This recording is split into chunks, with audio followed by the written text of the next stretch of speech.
नमस्कार दोस्तों, मेरी चैनल सिविल इंजीनियरिंग फोरम में आप सबका फिर से एक बार स्वागत है। आज के इस वीडियो में हम दो इकोनॉमिकल ब्रांड्स गोदरेज और ओनिडा के 1 टन 5 स्टार वाले सस्ते इन्वर्टर स्प्लिट एयर कंडीशनर्स को कंपेयर करेंगे। फिर हम इंडिविजुअली इन दोनों एसीज के फीचर्स को रेटिंग देंगे और लास्ट में एक कंक्लूडिंग रिमार्क देखेंगे बेस्ड ऑन विच आप डिसाइड कर पाओगे कि आपके रिक्वायरमेंट और बजट को कंसिडर करते हुए इन दोनों में से आपको कौन सा एसी खरीदना चाहिए। तो आपके इजी अंडरस्टैंडिंग के लिए हमने यहाँ पे वीडियो कुछ इस प्रकार डिवाइड कर दिया है based on its features and performance, model, coverage, cooling efficiency, ISER rating, power consumption, air flow, noise level, service, warranty, durability, key features, price, rating and concluding remark. तो चलिए अब बिना आपका टाइम वेस्ट किए हम जल्दी से शुरू करते हैं इनके कंपैरिजन से। इसमें फर्स्ट नंबर पे है मॉडल्स। तो यहाँ पे गोदरेज का एसी है इन्वर्टर 5 स्टार 1 टन का, जिसका मॉडल नंबर आप यहाँ पे देख सकते हैं, और ओनिडा का एसी भी 5 स्टार 1 टन वाला है जिसका मॉडल नंबर भी आप यहाँ पे देख सकते हैं। तो बेसिकली हम ये लो बजट वाले दो स्प्लिट एयर कंडीशनर्स को यहाँ पे कंपेयर करेंगे। नेक्स्ट हम बात करेंगे इनके कवरेज की। तो देखिए दोस्तों, ये 1 टन एयर कंडीशनर का ये मतलब नहीं है कि 1 टन वाले सभी एयर कंडीशनर्स हमें सेम कवरेज देंगे। कवरेज यानी कि ये कितने एरिया वाले रूम के लिए आप इन्हें यूज़ कर सकते हैं। तो असल में अगर आप इनका कवरेज जानना चाहते हैं तो सबसे पहले ये जान लीजिए कि cooling capacity is just a number. कितने भी टन का एसी हो, इसकी बिल्ड क्वालिटी कैसी है, इनका कंप्रेसर कैसा है, पाइपिंग मटेरियल कौन सा इस्तेमाल किया है, तो मतलब ये सभी चीज़ें देखनी पड़ती है। तो इस केस में गोदरेज का जो एसी है वो हमें कवरेज देगा अप टू 110 स्क्वायर फीट, मतलब 110 स्क्वायर फीट तक के रूम के लिए आप इसे इस्तेमाल कर सकते हैं, ये इसमें एफिशिएंटली वर्क करेगा। और ओनिडा का है अप टू 95 स्क्वायर फीट। तो इसका ये मतलब हुआ कि कूलिंग कैपेसिटी जो है उस मामले में गोदरेज थोड़ा सा आगे निकल जाता है, पर फिर भी ओनिडा 1 टन में अप टू 95 स्क्वायर फीट को मतलब सेटिस्फैक्ट्री बोल सकते हैं। फिर ISER रेटिंग की अगर हम बात करें तो ये 2023 में अपडेट हुआ है, और इसे कंसिडर करते हुए based on it's wattage in ACs के ISER रेटिंग जो है वो तय किया जाता है। गोदरेज के इस एसी का ISER रेटिंग है 5.1 और ओनिडा का है 5.12। तो मतलब based on this star decide होता है। इन दोनों ही एसीज का ISER रेटिंग में यानी कि पावर कंजप्शन में इतना ज़्यादा फर्क नहीं देखने को मिलेगा। 5 पॉइंट के ऊपर है, इसका मतलब ये हुआ कि एकदम पावर सेवर डिवाइस है, पावर सेवर मशीन है। तो पावर कंजम्पशन के मामले में ये दोनों ही एयर कंडीशनर्स को कोई बीट नहीं कर पाएगा। पर अगर हम स्पेसिफिकली पावर कंजम्पशन कंपेयर करें इन दोनों ही एसीज का, तो एज पर ब्रांड गोदरेज का एसी एन्युअली 524.03 यूनिट्स कंज्यूम करता है और ओनिडा का एसी 537.08 यूनिट। यहाँ पे लोग ज़्यादातर कंफ्यूज रहते हैं। इसका ये मतलब है कि टेस्ट कंडीशन में अगर इन एसीज को हम 1600 आवर्स तक स्टार्ट रखें तो तब जाके ये इतने यूनिट कंज्यूम करता है। तो इस हिसाब से as per the brand per hour अगर हम देखें तो गोदरेज का एसी 0.33 यूनिट कंज्यूम करेगा और ओनिडा का एसी 0.34 यूनिट्स। पर जैसा कि मैंने आपको बताया, ये आइडियल कंडीशन में लिए गए रीडिंग्स है। टेस्ट कंडीशन में तो actual power consumption in ACs का अगर हम पर आवर देखें तो गोदरेज का है 0.65 यूनिट पर आवर और ओनिडा का है 0.7 यूनिट पर आवर।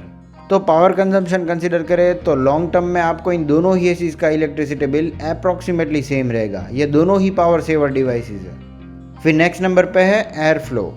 हम इसे एयर थ्रो भी बोल सकते हैं। इसे भी कंपनीज ने टेस्ट कंडीशन में चेक किया हुआ होता है। एक्चुअल में हमें इतनी दूर तक थ्रो नहीं मिलता जितना इसमें मेंशन किया हुआ होता है, और इसीलिए हम यहाँ पे इस फिगर्स को कंसिडर नहीं करेंगे इनके रिव्यू में।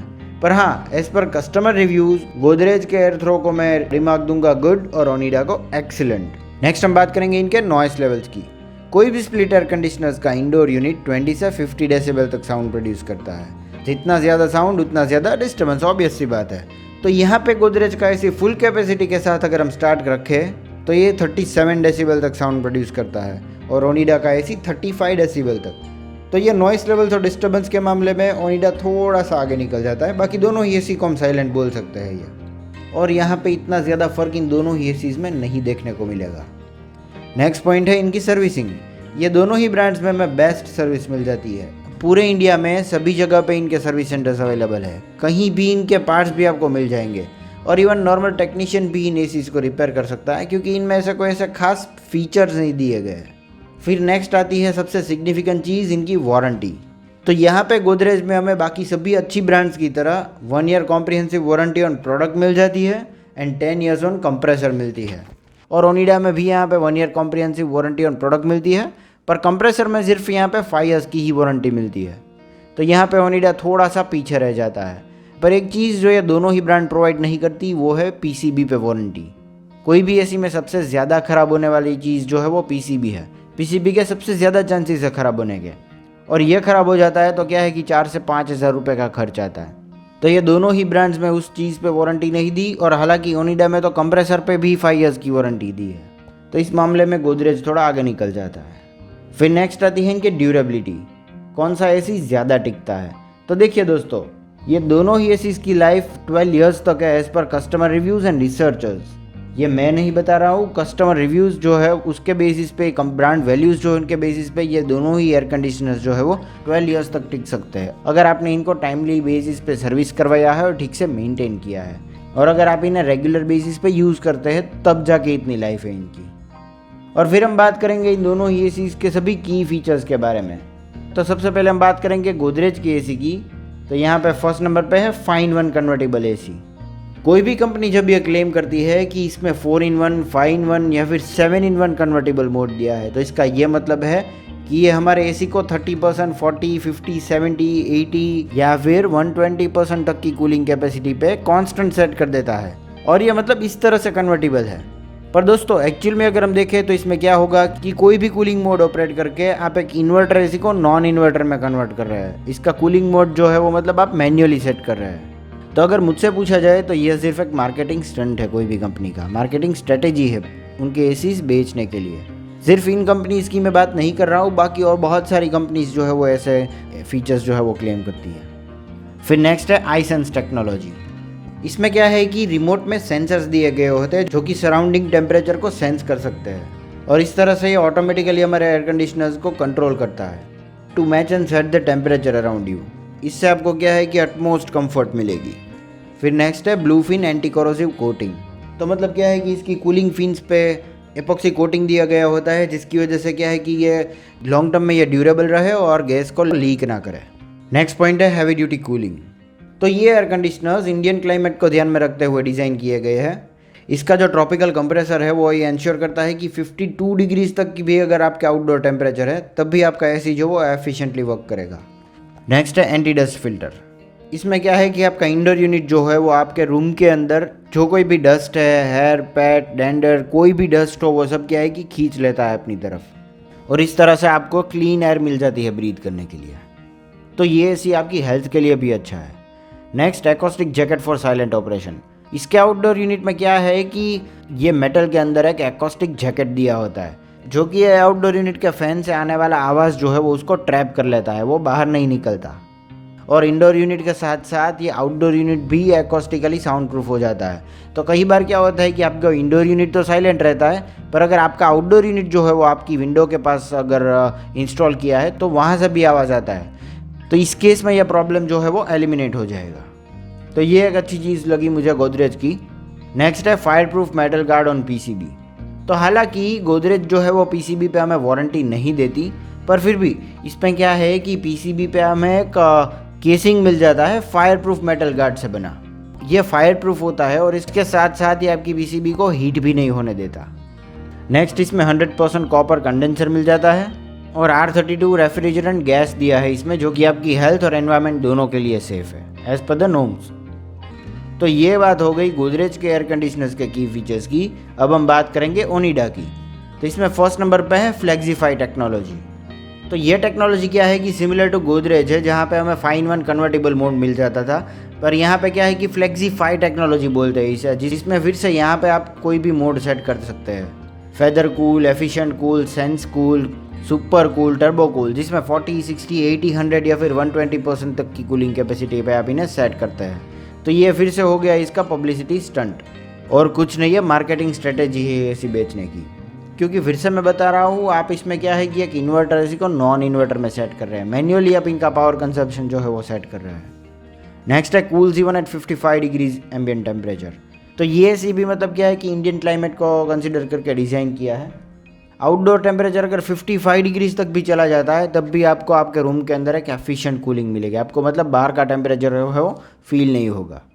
नेक्स्ट है एंटी डस्ट फिल्टर। तो यहाँ पे भी आपको रूम के अंदर जो है वो क्लीन एयर मिल जाएगी ब्रीथ करने के लिए। फिर नेक्स्ट है 2-वे स्विंग। तो इसमें क्या है कि वर्टिकल स्विंग जो रहती है उसमें एक साथ आप मतलब नीचे और ऊपर दोनों तरफ वेंटिलेशन जो है वो सेट कर सकते हैं। ऐसा नहीं है कि कोई एक ही तरफ हवा आएगी, पर मतलब लाइक 3D मोड, ऑटोमेटिकली दोनों तरफ वर्टिकली दोनों तरफ एयर जो है वो इवनली स्प्रेड हो जाएगी। Ultimately you will get a comfortable feel. Next इसमें है BLDC टेक्नोलॉजी। तो BLDC का मतलब ये है कि ब्रशलेस डायरेक्ट करंट। तो इसमें मोटर की जो टेक्नोलॉजी है वो कुछ मतलब इलेक्ट्रॉनिक डिवाइसेस में यूज़ होती है, इंक्लूडिंग एयर कंडीशनर्स, जो हमने यहाँ पे यूज़ की है। ये BLDC टेक्नोलॉजी उसकी एनर्जी एफिशिएंसी और रिड्यूस नॉइस लेवल के लिए जानी जाती है, और इसके साथ साथ इसका परफॉर्मेंस जो है वो भी मतलब बढ़िया है। तो नॉर्मल टेक्नोलॉजी से BLDC टेक्नोलॉजी जो है वो बढ़िया है। तो इन शॉर्ट अगर मैं आपको बता दूँ तो ये टाइप ऑफ मोटर के साथ रिलेटेड है BLDC टेक्नोलॉजी। नेक्स्ट इसमें हाइड्रोफिलिक ब्लू फिन्स मिल जाती है। तो यहाँ पे भी इनकी जो फिन्स है इस पे एपॉक्सी कोटिंग मिल जाता है आपको, जिसकी वजह से इनकी लाइफ जो है वो बढ़ जाती है और ये गैस लीक नहीं करती। नेक्स्ट इसमें हमें एंटी फ्रीज थर्मोस्टेट मिल जाता है। तो एंटी फ्रीज थर्मोस्टेट का दूसरा नाम फ्रीज प्रोटेक्शन या फिर लो एम्बिएंट टेम्परेचर कंट्रोल भी है। ये आपकी इवोपोरेटर कॉइल्स में फ्रीजिंग जो है वो प्रिवेंट करती है, फ्रीज नहीं होने देती आपकी इवोपोरेटर कॉइल्स। और इवोपोरेटर कॉइल्स जो है वो रिस्पॉन्सिबल है आपके रूम में कूलिंग प्रोवाइड करने के लिए। पर क्या है कि समटाइम्स अंडर एक्सट्रीम कंडीशंस क्या होगा कि लो टेम्परेचर की वजह से ये फ्रीज हो जाती है और आपका AC जो है थोड़ी देर के लिए ब्लॉक हो जाएगा। पर इस केस में क्या है कि यहाँ पे हमें एंटी फ्रीज थर्मोस्टेट मिल जाता है, जिसकी वजह से ये फ्रीज नहीं होगा। नेक्स्ट है कंप्रेसर एकॉस्टिक जैकेट। तो ये भी लो बजट वाले AC के आउटडोर यूनिट में हमें कंप्रेसर एकॉस्टिक जैकेट मिल जाता है साइलेंट ऑपरेशन के लिए। इंडोर यूनिट के साथ साथ इसका आउटडोर यूनिट भी साइलेंट है, तो ये दोनों ही ACs की बहुत बढ़िया चीज़ मुझे लगी। नेक्स्ट है एयर ड्राई टेक्नोलॉजी। कई बार क्या होता है कि AC की वजह से आपके रूम में क्या है कि ह्यूमिडिटी लेवल जो है वो बढ़ जाता है, लाइक अ कूलर। जब आप कूलर इस्तेमाल करते हैं तो आपके रूम में क्या है कि वो ह्यूमिडिटी लेवल बढ़ जाता है। तो इसी तरह AC इस्तेमाल करने से भी मतलब कई बार आपको अनकंफर्टेबल फील होता है। तो ये फीचर इसमें इसलिए दिया है कि अगर आपके रूम में वो ज़्यादा मॉइस्चर है, ये ज़्यादा मतलब ह्यूमिडिटी लेवल है, तो आप ये मोड ऑन करके पूरा जो ह्यूमिडिटी है वो खींच सकते हैं। इससे आपको रूम के अंदर एक कंफर्टेबल एनवायरनमेंट मिल जाएगा। देखिए दोस्तों, मैं यहाँ पे लो टेम्परेचर की बात नहीं कर रहा हूँ, comfortable environment in terms of humidity level. Humidity जो है वो ये मोड ऑन करते ही आपके रूम में कम हो जाएगी। ये बहुत सारे ACs देते हैं, पर कई बार क्या है कि लोगों को इन्हें इस्तेमाल करना नहीं आता। ये मोड कैसे ऑन होता है और इसका क्या यूज़ है, ये दोनों चीज़ें आपको पता होनी चाहिए। नेक्स्ट इसमें भी 100% कॉपर कंडेंसर दिया है and as per the norms R32 refrigerant gas इस्तेमाल किया है। तो ये हो गई बात इन दोनों ही ACs के की फीचर्स की। अब हम कंपेयर करेंगे इनकी प्राइस। तो फिलहाल गोदरेज का AC आपको अराउंड 32,500 रुपीज़ में मिल जाएगा और ओनिडा का AC 32,000 रुपीज़ में। तो मतलब प्राइस के मामले में इन दोनों में ज़्यादा फ़र्क नहीं है, तकरीबन 500 रुपीज़ का फ़र्क आपको देखने को मिल जाएगा मार्केट में। पर हाँ, बेस्ड ऑन एरिया इन दोनों ही एयर कंडीशनर्स की प्राइस जो है वो मतलब थोड़ी बहुत वेरी होती रहेगी। इतना ज़्यादा फ़र्क भी आपको देखने को नहीं मिलेगा, पर ओनिडा का AC थोड़ा सा मतलब सस्ता मिल जाएगा आपको। और एक चीज़ कि इसका इंस्टॉलेशन जो है वो उसके लिए आपसे अलग से चार्ज लिया जाएगा, और इसमें आपको इंडोर और आउटडोर यूनिट के साथ 10 फीट तक का कॉपर पाइपिंग मिल जाता है इंस्टॉलेशन में। अगर इससे ज़्यादा आपके वहाँ पे रिक्वायरमेंट है तो क्या है कि आप 200 रुपीज़ पर फीट दे करके ख़रीद सकते हैं। नेक्स्ट, जैसा कि मैंने आपको बताया था कि लास्ट में हम इन दोनों ही ACs के फीचर्स को रेटिंग देंगे, ताकि आप इन दोनों में से तय कर सकें कि आपको कौन सा ख़रीदना चाहिए। तो सबसे पहले हम रेटिंग देंगे इन पावर कंजम्पशन को। तो जैसा कि मैंने आपको बताया, दोनों ही ACs का पावर कंजम्पशन जो है वो 5 पॉइंट के ऊपर ISER रेटिंग है। तो यहाँ पे इन दोनों को मिल जाता है 5 out of 5 star. Power consumption के मामले में कोई और AC इन्हें बीट नहीं कर सकता। नेक्स्ट, अगर हम बात करें प्रोडक्ट इकोनॉमी की, तो दोनों ही AC जो है वो सस्ते AC है, इसीलिए ये दोनों ही ACs को मिल जाता है 5 आउट ऑफ 5 स्टार। क्योंकि ये अच्छी वाली ब्रांड जो है मतलब मित्सुबिशी, डाइकिन, वो जनरल, अगर हम वो खरीदें और इसमें अगर इतने सारे फीचर्स हमें चाहिए तो ये मतलब तकरीबन 50 से 60,000 रुपीज़ में हमें मिलेगा। तो इसीलिए इन दोनों ही ACs को मिल जाता है 5 out of 5 star. Next, cooling efficiency. तो यहाँ पे फ़र्क आपको देखने को मिल जाएगा। कूलिंग एफिशिएंसी के मामले में गोदरेज को यहाँ पे मिल जाते हैं 5 आउट ऑफ 5 स्टार और ओनिडा को 3 आउट ऑफ 5 स्टार। गोदरेज की कूलिंग एफिशिएंसी थोड़ी सी ज़्यादा है as compare to Onida. Next, अगर हम बात करें ड्यूरेबिलिटी की, मतलब कौन सा AC जो है वो ज़्यादा टिकेगा, मतलब ये दोनों ही ACs कितने टिकते हैं, तो मतलब ये ड्यूरेबिलिटी के लिए, इनकी लाइफ के मामले में ये दोनों ही ACs को यहाँ पे 4 आउट ऑफ 5 स्टार मिल जाता है। और नेक्स्ट, कंसिडरिंग एवरीथिंग, इनकी ड्यूरेबिलिटी मतलब इनकी life, cooling efficiency, power consumption, economy, इनके सभी की फीचर्स, ये सभी चीज़ें कंसिडर करके लास्ट में हम इनको वैल्यू फॉर मनी रेटिंग देंगे कि कंसिडरिंग एवरीथिंग आपको इन दोनों में से कौन सा एसी जो है वो खरीदना चाहिए। तो देखिए दोस्तों, यहाँ पे गोदरेज को मिल जाते हैं 5 आउट ऑफ 5 स्टार और ओनिडा को 3 आउट ऑफ 5 स्टार। तो अगर मुझसे पूछा जाए तो कंक्लूडिंग रिमार्क में मैं सिर्फ ये बताऊंगा कि आपको गोदरेज के एसी के साथ जाना है, but due to any case अगर आपके वहाँ पे ये गोदरेज का मॉडल अवेलेबल नहीं है तो आप ओनिडा के साथ भी जा सकते हैं, क्योंकि इस प्राइस में आपको इतने सारे फीचर्स मिल रहे हैं, वही बहुत बड़ी बात है। पर यहाँ पे मैं जाऊँगा गोदरेज के साथ। तो दोस्तों, उम्मीद करता हूँ आपको मेरा यह वीडियो अच्छा लगा, और अगर ऐसा है तो इसे लाइक कर दीजिए और मेरी चैनल सिविल इंजीनियरिंग फोरम को सब्सक्राइब ज़रूर करें। This is all for today, thank you for watching.